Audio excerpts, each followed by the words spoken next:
Okay, good afternoon, everyone. Today is Wednesday. It's the 23rd of November. We're getting ready for Parshas Toldos.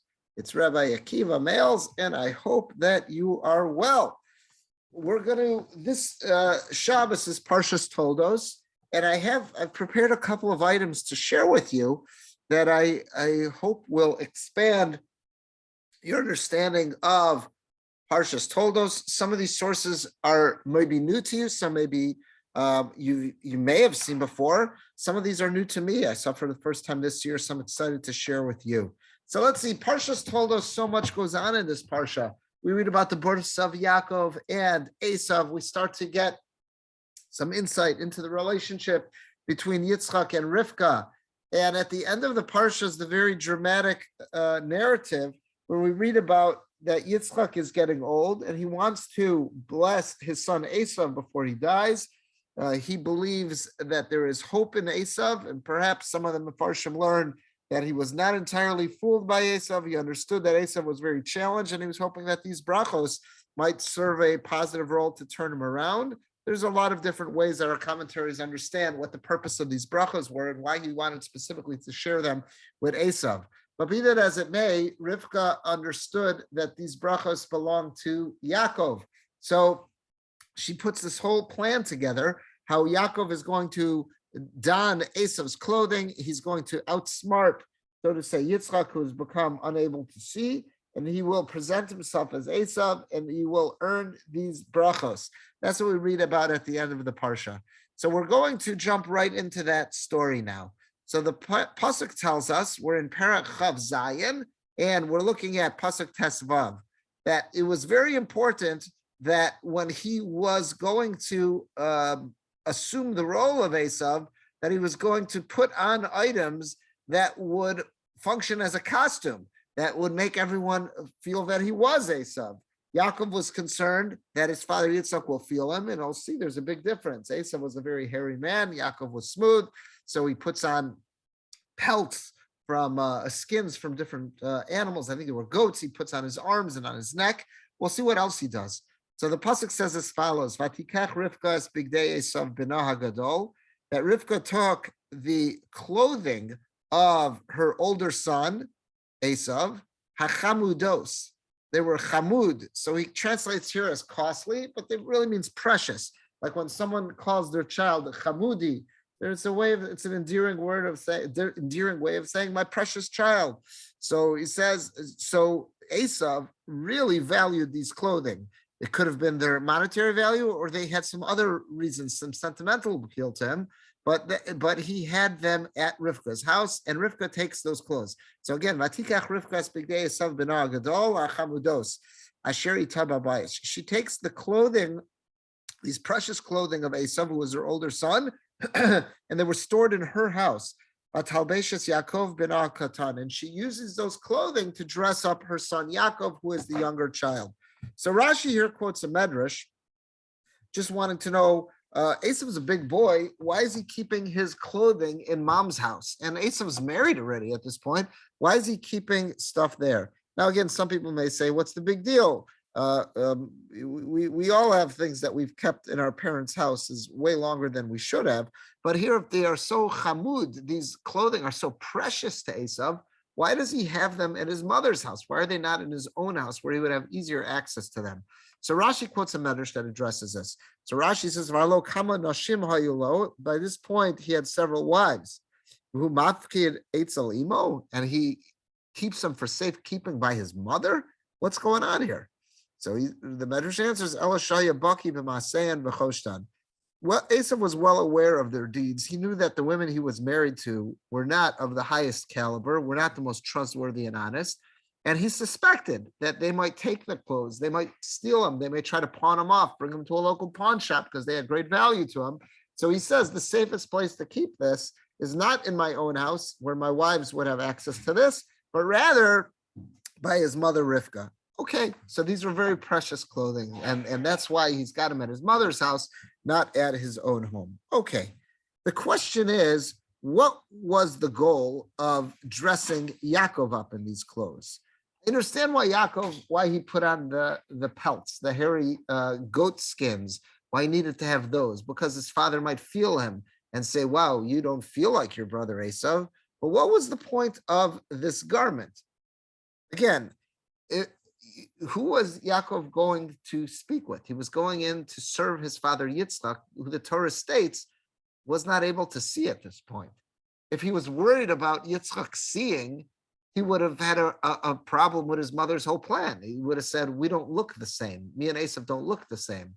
But that's not what he told his mother. He said, I'm nervous. I'm nervous my father's going to feel me. So, okay, he puts the skins on his arms. I get that. But what was the point of putting on Esav's clothes? So I want to share with you, this is something that I remember my Rabbi in Yeshiva would speak about this point all the time. There's a very famous and important Das Dekenim Balei Tosos. So our Balei Tosos, the ones who commented so much in the Gemara, they have the running commentary on the Torah, and they address this. So what I have here is a couple of paragraphs from a sefer called Sefer Chidushei Halev. This is a sefer, was written down of many of the Musar Shmuz and the ethical talks that my late Rosh Yeshiva of Henach Leibowitz that he had given over in Yeshiva. And this was one point that I remember him speaking about this on numerous occasions, this Das Hakenim. So let's look at it together. So he quotes the pasuk, "Vatikach Rivka b'dei Esav b'na gadol hachamudos," that Rivka took the clothing, the precious clothing of Esav, who was her older son, Asher itam habayis, that were kept for safekeeping in her house, as Rashi explained why Esav kept them there, not his own house. Vatalbesh es Yaakov b'na katan, and she used them to dress up her son Yaakov. Zel lashon das zakenim ibalitosos. Now he quotes the das zakenim. Hachamudos, they were very precious. What made them so precious? Shechamdam, that that could also mean that he desired them. Minimrod, Esav wanted these clothes. These were some really important clothing. They once belonged to Nimrod, who was a king in the ancient world. And Esav desired them. He says, I want them from Nimrod. The chamudim hayu, and they were very precious. He desired them. Shayu mitzuyarin alehem kol chayos va'ofos shebolam. There was some type of drawings, or there was some type of embroidery on these clothing that had all sorts of images of different animals. And it was done so well that it was almost as if, it looked as if these animals were alive. So if, let's say, a hunter would wear these clothing in the field, the animals would approach the hunter. This is better than camouflage. Camouflage makes you look like trees and stuff.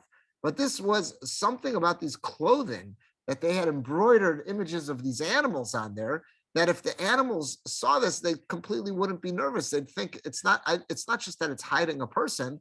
I really think this is a fellow deer. I think this is a fellow, whatever animal is, a gazelle, whatever is being hunted. That I would have assumed that that's what it is. And the animals would come to the hunter, and the hunter would just bag them. He'd just put his net over them and catch them. It really take away a lot of the work. That's why Esav wanted these clothes. They were the hunter's ultimate getup. Ulemedrash zakasha. But according to this medrash that describes that that's what these clothing were, there's a problem. Lama helbishan Yaakov. What was the reason why Rivka wanted Yaakov to wear these clothes? Again, I understand why you want to wear these clothes if you're going hunting, because the animals will see those other animals that are embroidered, and then the animals will approach. But he's not going hunting.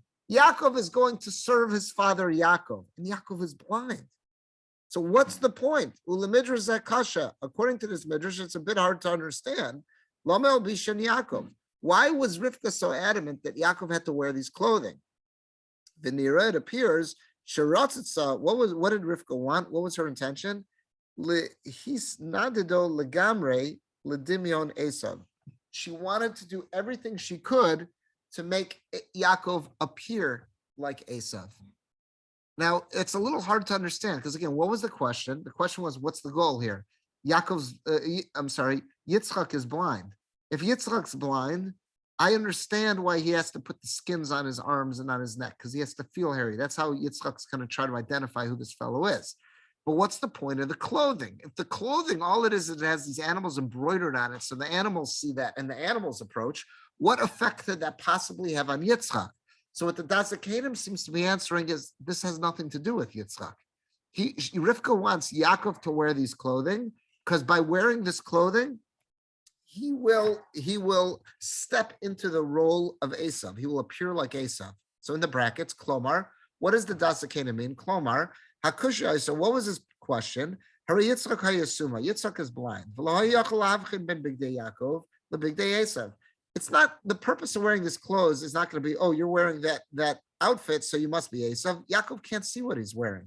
So it's not to make him, to fool him, to say, okay, you're wearing Esav's getup, you must be Esav.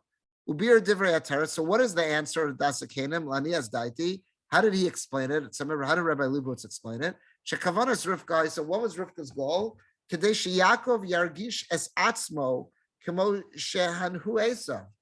It was important for Yaakov to play the role. He was an actor here. He wanted, in order to complete this deception and make him appear like Esav and act like Esav, he needs to wear Esav's clothes. He needs to act like Esav. He needs to walk like Esav. He needs to play the role perfectly. The clothing that a person wears, mashbiim al machshavosam, has an influence on their conduct, has an influence on their mindset, on their attitudes, on all of their actions. What we wear plays a very big role in determining how we behave. If I dress like a farmer in dirty dungarees and in overalls, I'll act like a farmer. If I dress like a hip hop star with all my bling and however it is that they dress, I'll act like one. But if I dress like a sophisticated person, like a mensch, that'll help me act like a mensch. Now, it still takes work. It doesn't come naturally that all you got to do is put on a nice outfit and boom, you all of a sudden act like a mensch, but it'll help. It'll definitely help. And that's what Rivka wanted. Rivka says, we have to deceive Yitzchak. He's blind. You're right, he's blind. The reason why Yaakov was wearing this clothing was not to influence Yitzchak, because Yitzchak can't see. The whole purpose was, as an actor, he needs to put on the outfit, the costume, that's going to enable him to step into the role the best, so now he could behave like Esav to complete the deception. Next paragraph, mitoch biurum shel dasakenim, based on this explanation of dasakenim evalitosos mashma, it seems to imply she'ilule lavash Yaakov bigdei Esav, had Yaakov not put on this outfit, had he not worn the clothes of Esav, yitaken, it's possible shelo haya ma'asav domen lemaaseh Esav. It could be that his actions would not have been 100% similar to Esav's actions. And he would not have succeeded in his goal of pretending to be Esav, fooling Yitzchak, and then receiving the blessings. Even though Yaakov had the biggest motivation to behave like Esav as much as possible. He wants the brachos, he wants the blessings. And he knows that if I don't do this right, I'm not going to get them. So you would assume that's enough of motivation. That's enough of a way to make sure that Yaakov does what he needs to do. Gamli not some klala. He also doesn't want to get cursed. The pasuk says his big fear was that if Yitzchak finds out who I am, he's not only not going to bless me, he's going to curse me. So you'd think that's motivation enough that he would play the role perfectly. Even with all those motivations, that he wants the brachas, that he does not want to be cursed, the Dasakanim seems to be saying that had he not worn the clothes of Esav,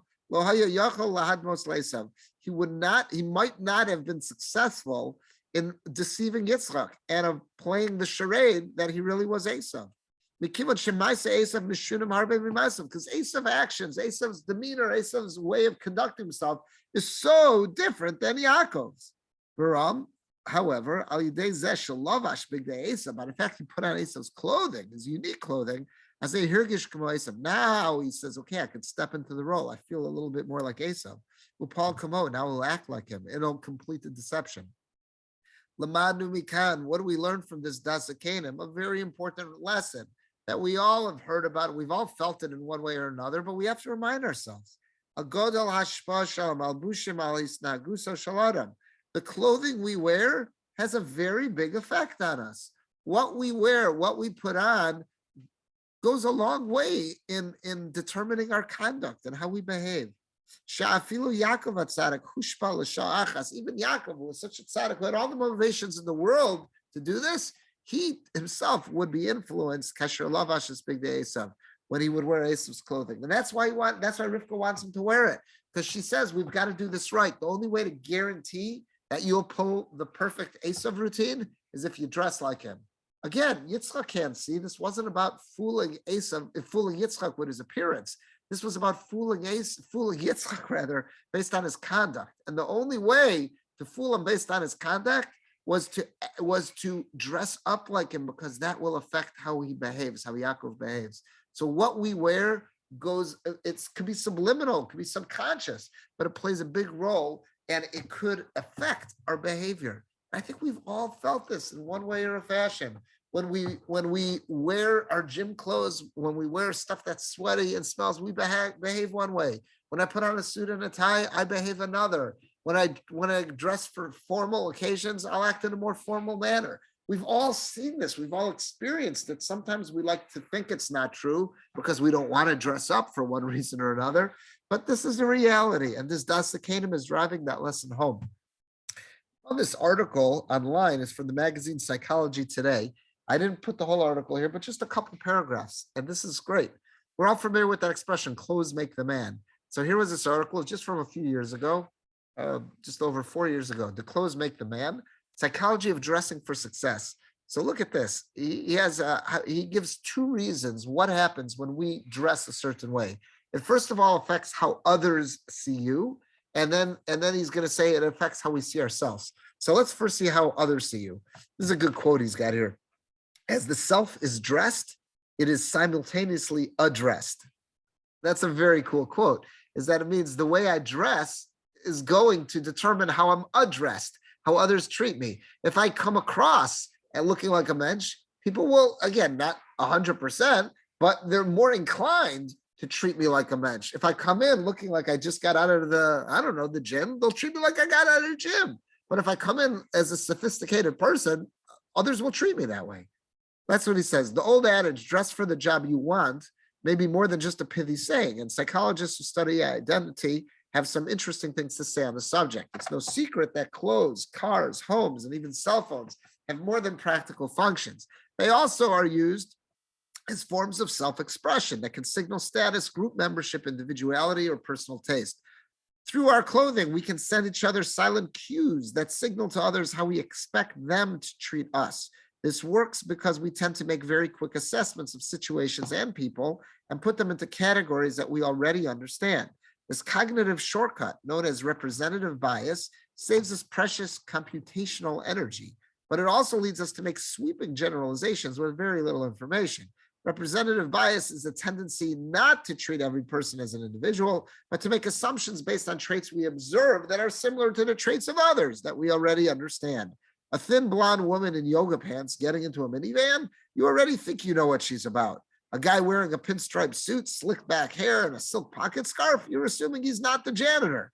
One study even found that people who wore black were seen as more aggressive than those who wore light colors. Okay, so what we wear definitely affects others and how they relate to us, how they treat us. Now let's look at this next part of the study, how you see yourself.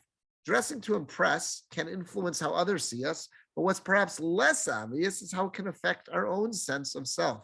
Some psychologists think that physical objects like clothes can be used to change our internal mindset, allowing us to transition more easily into roles that are unfamiliar by first dressing the part. The theory here, technically called symbolic interactionism, is that when we surround ourselves with objects that symbolize a particular role, teacher, biker, executive, gym rat, etc., our sense of identity begins to interact with those symbols, and we unconsciously begin to behave in the way we expect a person who wears such clothes to behave. This may explain our cultural love of dressing in costume, Halloween, cosplay, theme parties, since it allows us to temporarily don new personalities along with the clothing. If symbolic interactionism is real, then dressing for the job you want may subconsciously change your behavior, helping you to perform better and earn that promotion. So it's fascinating. Last paragraph, in short, it would seem that dressing for success has potential benefits beyond how others see you. It may also help you to see yourself in that new role you are working toward and subconsciously help you to act and not just look the part. Be careful though, since wearing the uniform does not truly compensate for lack of ability. Be honest with yourself if you're compensating and think about upgrading your skill set before you upgrade your wardrobe. So he says, okay, don't rely solely on that. It may play a role, but we shouldn't fool ourselves to thinking that, okay, just because I dress up in a pilot's uniform, now I know how to fly a plane. I shouldn't make that mistake. It might cause other people in the airport to treat me like a pilot. It might cause myself to act a little bit, in a certain way. But I shouldn't think that just because I put on that costume, that all of a sudden I'm qualified to do everything the person in that costume normally is. A very good, important warning there at the end. But this idea, I think it's so true. We all know it's true. We've felt it before, but we may not always realize it. And it's very interesting because I was doing some research this week, and I don't know fully where this is coming from, but it seems as if there is a big effort to almost argue with this. When you look up anything having to do with school uniforms, so what we've been told for years is that if you dress kids up in school uniforms, put them in a nice pair of shirts, a nice pair of pants, put them in a tie, put the girls in a pleated skirt, whatever it is, the kids will act better. And there is something to that, because we'll subconsciously act. If we dress a kid up in a more formal setting, they'll act a little bit better than if we put them in gym clothes. There's definitely something to that. That's not a guarantee in its own right. So I couldn't believe it when I was doing some research this week into it, how many people I saw arguing against the idea of school uniforms and saying it's all lies, it doesn't make any sense. Well, I think empirically we've all seen it. We know this, that people behave better. They behave, again, it's not a standalone solution. Obviously, there has to be effort put into this, but it definitely helps. I was just really surprised to see people arguing so strongly against it. Almost makes you think, okay, there's an agenda there. Like, people want to have this individuality. Don't make me wear a uniform. It's not going to work. What do you mean? Okay, there's still room for individuality, but dress, wear a dress shirt, do something, and it'll definitely help. I think it's something that we've all recognized. We've all seen it in one way or another. And here we have that Das Zekanim speaking that out. I want to move on to another point. There's something that I saw some fascinating pieces from the Abarbanel this week. Abarbanel, his commentary on the Torah is fascinating. It's really the same way he comments on all of Tanakh, is that he'll start a parak and he'll tell you, okay, there's 10 questions, 11, whatever the number is. There's a certain number of questions that have to be dealt with if you want to claim to have an understanding of this parak.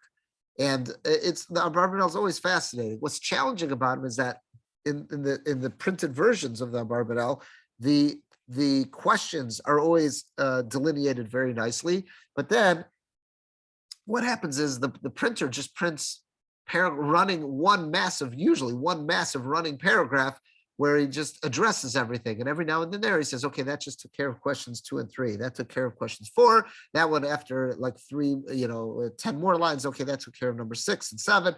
But again, it wasn't broken up well. So I think like whenever a publisher reprints Abarbanel and does it in a way that's just easier to follow, I think it's going to become a lot more popular of a parish to study. But every now and then I love to look at him because his questions are always awesome, very logical questions. And if you can find where he addresses it in his answer, I find I've always gained so much from it. So I want to share with you something at the end of the Parsha, after Yaakov has taken the brachas from Esav and Rivka wants to send him away. There's something I never really noticed before, and Abarbanel does a very nice job of explaining. So let's take a look. This is after Yaakov has stolen the brachas. So the pasuk says, pasuk mem aleph, vayistom Esav es Yaakov. Esav hates Yaakov al habracha asher bercho aviv, because of the blessings that his father, that Yitzchak, blessed him with, because he said those were mine. Esav says in his heart, Yikravu yemei evel avi, that soon the days of mourning for my father are going to draw near. Arga es Yaakov achi. So he says, I'm going to wait till Yitzchak dies, and then I'll kill Yaakov. Memphis. Vayugad Rivka as Divrei Esav b'nal gadol. Rivka was told, she heard about this, either it was Nevuah or she overheard a conversation Esav was having, and she hears about this. Vatishlach vatikra Yaakov b'nal katan. So she calls in this younger son, Yaakov. Vatomer elav, she says to him, Hinei Esav achicha misnachem l'chal argecha. He says, behold, Esav, he regrets your relationship, and he's thinking about ways he's going to kill you. It's not safe for you to be here. You got to get out of Dodge. Mem Gimel, ve'ata b'ni shema b'koli, listen to what I'm saying to you. Kum barach l'cha el Lavan achi charana. I want you to get out of here and go to my brother Lavan. Important note, who did she want him to go to? She articulates go to Lavan. I never noticed this before. You'll see what the Barbanel is going to ask soon. Yashavtam imo yamim achadim, and you'll stay there for a certain amount of days until the anger that Esau feels is gone. Then hey, and you're going to stay there again till the anger is gone. And he'll forget about what you did to him. At that point, I'll send the messenger to take you away and come back to Israel. Because why should I be bereft of both of you on one day? She's almost saying, I see if he attacks you, you'll both kill each other. I don't want that to happen. So don't do me a favor, get out of here, go to my brother Lavan. Now, before sending Yaakov off, she wants Yitzchak to send him as well. So Yaakov has permission from both parents to leave. So Rivka approaches Yitzchak, and look what she says to him. I am disgusted by the daughters of Ches that we live around.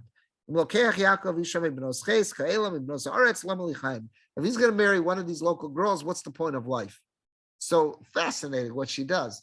What was the real reason she wants to send Yaakov away? Because Esav, she's worried Esav's going to kill him. She didn't say that to Yitzchak. She says, I'm disgusted by the local girls, and I want to send him away because I want him to find a better shidduch. Look at, now it goes into the next parak. I don't know why they chose to, again, it wasn't Jewish sources that chose where the parak begins and ends. So I don't know why they did it this way. She's in the middle of a conversation. They ended the parak. So look at next pasuk, Aleph. Vayikra Yitzchak el Yaakov. So Yitzchak calls him Yaakov. And he blesses him. And then he commands Yaakov as follows: Lo sikachi sham ibnos Canaan. Don't marry any of the local women. Kum lech Padan Aram. I want you to go back to Padan Aram, where your wife's family is originally from. I'm sorry, your mother's family is originally from. Based on Besuel. Go to the house of Besuel Avi Mecha, who's the father of your mother. See, I never noticed this before. Right. Rivka told him, I want you to go to Lavan and find a wife. And Yitzchak now says, I want you to go to Besuel, specifically sending him to the father, Rivka's father, not to Rivka's brother. I never noticed that before. And from there, you'll find a wife, Nibnos Lavan, from one of the daughters of Lavan, Achi Mecha. But again, he's specifically saying, I want you to go to Besuel. Last, Gimel, Vakel Shakai, and our God, Yavarich Oscha, will bless you, and you'll be multiple, you'll fruitful and multiply, and you'll be a large assembly of people. Okay, that's what happens. Just two more psukim. And then God will give you the blessings of Avram, to you and your kids, Yitzchak. You'll inherit this land that God gave to Avram. One more. So then Yitzchak sends him away. He goes out to Padan Aram. Now where does he go? El Lavan ben Besul. He goes to Lavan again. That was where his mom told him to go. Lavan ben Besul, Arami, Achi Rivka, Yaakov Esav. So we never read an account of Yaakov going back and interacting with his grandfather. We never read an account of Yaakov meeting up with Besuel. He only goes to Lavan. Again, for all we know, all the years he's there, did he meet Besuel? Maybe. The Torah doesn't tell us about it, though. Torah tells us he went to Lavan. So look what happens here. Abarbanel, I'm going to share with you two of his questions. So here's a brief bio. Abarbanel was a Portuguese rabbi, scholar, Bible commentator, philosopher, and statesman. Really had a resume. So here on this parak, he has close to, I think, 20 questions. I'm just going to share with you two of them. So questions 17 and 18. Sheila Yud Zayin, what's his 17th question on this parak? If Rivka's whole fear was that maybe Esav's going to kill Yaakov, why didn't she just tell Yitzchak, hey, Yitzchak, hubby, we got to send him away. Esav's all mad. You remember the whole bracha thing that went wrong? So Esav's all mad and wants to kill him. Why is she convincing Yitzchak to send him away for a total different reason? When she says, if he takes one of the local girls, I'm going to jump off the bridge. What's the point of living? And that's actually the reason why Yitzchak sent him away, was because of that. Not because of the hatred that Esau felt to him. Yaakov's worried about getting killed. He's not worried about getting married right now. So what's going on? Rivka tells Yaakov, and what the Torah tells us, that Rivka hears Esau wants to kill him, and that's what motivates Rivka to tell Yaakov to hit the road. So then when she goes to tell Yitzchak, all of a sudden she says to Yitzchak, oh yeah, I don't like the local girls. It's time to send them away. Why didn't she level with Yitzchak and say, Yitzchak, we got to get him out of here. It's not safe for him here. And that's clearly what Yaakov's thinking too. So that's his question. Before we see question 18, let's take a look at how, actually, let's see question 18, and then we'll look at the two paragraphs, how he answers both questions. Next question.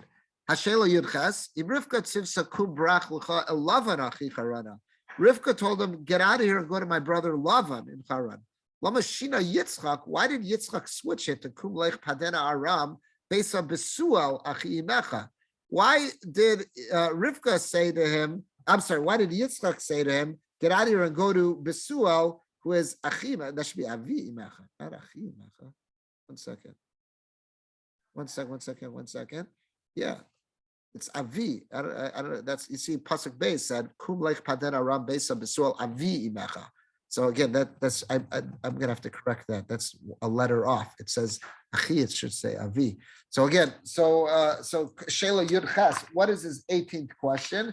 Is that Rivka was adamant that I want you to go to my brother Lavan. Why does Yitzchak say to him, I want you to go to Besuel, the father of your mother? In other words, go to your grandfather. And then he actually says, the pasuk tells us, that when Yaakov hit the road, who did he chose to go to? He chose to go to Lavan. Like what his mom said. And also, lastly, why does that pasuk end by saying that, by the way, who was Lavan? Lavan was Achi Rivka, the brother of Rivka, Aim Yaakov ve'Esav, the mother of both Yaakov and Esav. We know the family tree. So there's really two questions. You might call it three here. Is that question 17 is that Rivka's main motivation for sending Yaakov away was to save his life. Why didn't she tell that to Yitzchak? Why is she nervous about saying that to Yitzchak? Question 18 is that why is it that Rivka is so adamant to go to Lavan? Yitzchak says go to Besuel, and then Yaakov on his own, when he's got to decide who to go to, he says I'm going to Lavan. And then the pasuk ends by telling us about Lavan. Oh, by the way, Lavan was the brother of both. Was the brother of Rivka, who's the mother of both Esav and Yaakov. Why is it giving us that family yichus there? So let's look at what Abarbanel does in two paragraphs, how he answers these questions. So let's see, the bottom of the page.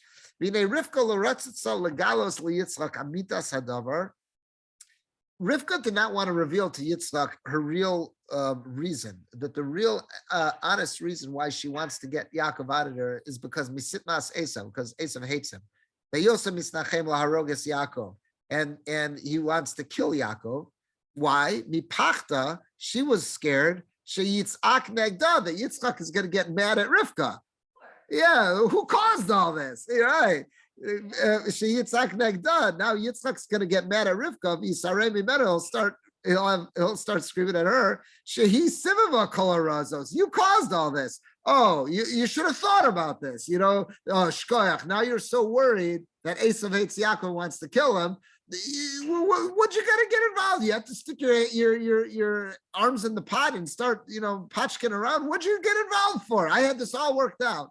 So that's what she's nervous about. That if I tell him the real reason, Yitzchak's gonna, give her a tongue lashing.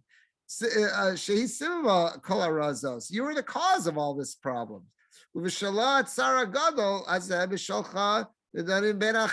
You're the one who caused this massive strife between brothers. So what did she do? She knows that this was the right thing to do based on Nevuah. The Mefarshim, the commenters, I'll say she had a prophecy. This was the right thing to do. But she didn't want to tell Yitzchak the real reason why I want to send Yaakov away is because he's in danger. Because then that's going to get Yitzchak all worked up.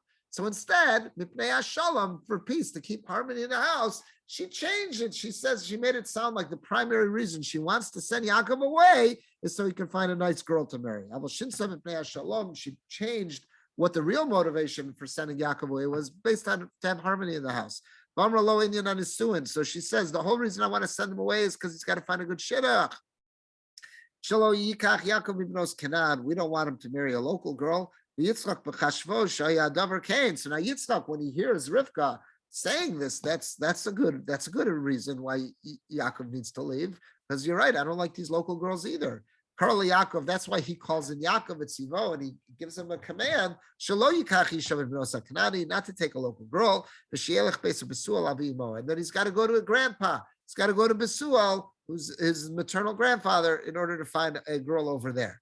Okay, so right now, Barbanel dealt with his first question. That's 17. Question 17, why did Rivka, when she's speaking to Yitzchak, why didn't she level with him? Because she knows that's going to create a fight. I don't want to create a fight. I had a reason for doing this. I had a nevuah, I had a prophecy. I had intuition. This was the right thing to do. I'm Bina Yisera, whatever you want to say it is. Rivka was confident she did the right thing.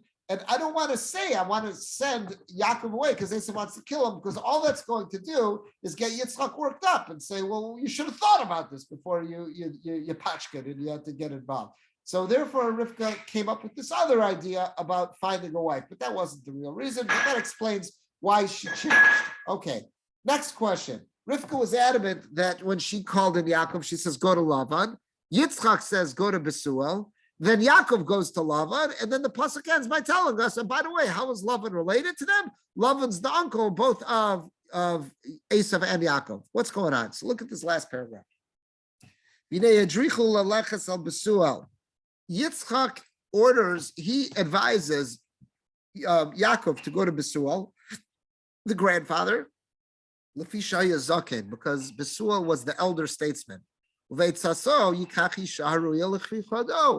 Besuel, if in Yitzchak's opinion, the whole reason we're sending him is to go find the shidduch.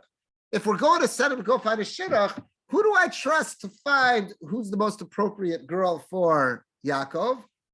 Someone who's older, who sees this world through experience and years. He's the Zakeh. If that's the whole reason I'm sending away Yaakov is to find the ultimate bride, I want you to go to Besuel. Besuel's the elder statesman. He's got his act together. He understands what life's all about, and through the prism of his experiences, he will know who is the woman who's most appropriate for you. Rivka, but again, Rivka, Yaakov. What was the real reason why Rivka wanted Yaakov to leave? The real reason was because she's scared for his safety. To get away, far away from the hatred of Esav. That's why she said, I want you to go to Lavan. Shahya Bachor, he was a lot younger. He would be able to defend Yaakov. Besuel's an elder man, the grandpa. How much of a fight could grandpa put up if Esav comes in a rage? But Lavan's a younger man. You'll be safer with Lavan. He's younger. The Gibor, he's strong. Lo el Besuel, don't go to my father, grandpa, because he's old. Belavia Shaya Zakin, he was old. That explains what Yaakov did. Yaakov knows what's at stake. Yaakov also, he knows that, that the real reason I'm getting out of here is to avoid Esav, not to find that wife. So he's got to think, I'm going to Lavan. Where are my chances better of staying alive? I'll stay alive better with Lavan, who can defend me. And he's on the ball. He's young, he's nimble, he's quick. He'll be able to defend me if Esav comes after me. We shouldn't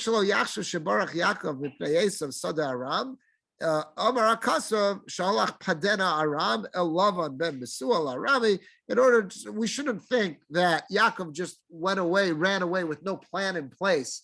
He didn't have any kind of plan in place where he was going to go. It didn't just say he ran away to Sadeh Aram. Rather, it says he went to Lavan ben Besul Arami, Kilios Bachor, and it's spelling it out. Why did he go to Lavan? Because again, Lavan was young. He went there based on his mom's instructions. Begam also, if Esav should show up, Lavan was also the one in the best position to act as an intermediary, to be a broker, and to make peace between them. lios achi imo, because again, he didn't want to just go to a young person. He could have gone, yeah, is Lavan the only young person over there? He could have found other young people. But he went to Lavan specifically because Lavan, first of all, was young, but also he was Achimo, he was an uncle. He was in a position where he could get involved and make some peace if Esav would start up with him. It's because Lavan had an equal relationship with both of them, with Yaakov and Esav. If he was just fleeing, if he was just a man on a run, he didn't have to go there at all. He would have picked the place that Esav has no connection to. Think about this for a second. If his only option was to get out of Dodge, he could have gone anywhere in the world. Why did he go to Padan Aram, where Uncle Lavan is? So he went there for numerous reasons. Number one was to get away. And if Esav should follow, so Lavan was young, he could defend him. But also, Lavan's their uncle. He could sit him down and say, guys, let's talk this out. You're both my nephews. I'm your uncle. Let's go. There's some chance. His best chance for survival was going to Lavan, who was the Achi Imam, and he was both the father of Rachel, father of Rivka. I'm sorry, the brother of Rivka, who was the mother of Esav and Yaakov. And that's what he says. V'hutra bezeh hashela yud zayin v'yirches. So now we've answered questions 17 and 18. That's what Abarbanel does there. So I thought this was fascinating. Abarbanel picked up on some nuances in the psukim that I don't really think I ever noticed before. He picked up on, first of all, that idea of why is she, if the real motivation behind Rivka sending away Yaakov is his survival, that Esau is going to kill him, why does she tell Yitzchak this other story about he needs a good shidduch? And then the other idea that Rivka was adamant to go to Lavan. Why Lavan? Yitzchak's adamant, go to Besuel. Why Besuel? And then the Torah says that Yaakov goes to Lavan. Why did he choose Lavan? And then the pasuk ends off by saying, and by the way, Lavan's an uncle equally to both to Esav and to Yaakov. I think this Abarbanel did a nice job of explaining those nuances, and it fits like a glove. So I think this is a taste of what Abarbanel's commentary is like, the style of Abarbanel, how it's structured. And again, these are just two examples in a parsha where he asks many, many questions and he offers much explanation. But here's two, it'll give us a nice flavor. So I hope this has gone ahead and enhanced our appreciation of Parshas Toldos. And I hope everyone has a wonderful